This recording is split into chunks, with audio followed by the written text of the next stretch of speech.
Welcome everybody. In this tutorial series, I'm going to show you how to program in HTML5. You've probably heard of HTML5 as the new platform that's hitting websites everywhere. That's definitely true, and I'm going to show you how to program some of the cooler concepts of HTML5 in just 1 hour.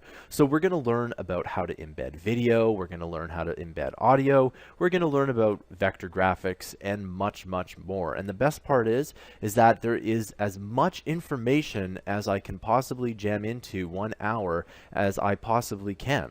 So this course is, if you haven't taken the HTML course of mine, I suggest you take that first. But if you already know a little bit about HTML, that's all right too, and you can go ahead and take this course. This course is generally meant for beginners, so if you know a lot about programming, I highly recommend not taking this course. But if you don't know anything about programming, this course is for you. You can go ahead and learn to program, and for the most part, you'll learn at the end of the course, you'll learn how to program in HTML5. I hope to see you in the course.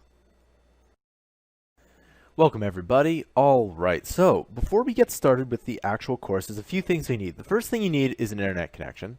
The second thing you need is to go to jsbin.com, and it's best if you sign up for a free account there. And what jsbin.com does is it renders the code while you type it. So you can type in something and it just renders it in the output here. And what's actually really cool is you have HTML, CSS, JavaScript, and you even have a little JavaScript console if you really want to use one there, alright? And so for the rest of the course, we will be using this, and it's actually quite an awesome and free tool.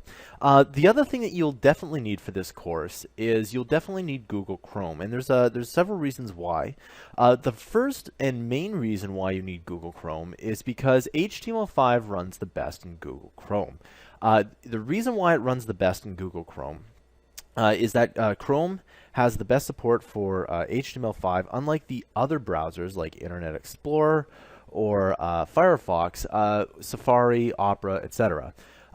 If you are viewing this in a different browser and something ends up not working, that's probably the reason why. So Google Chrome is free, and I suggest switching to it, especially if you're planning on any kind of web development. Google Chrome is probably one of the best.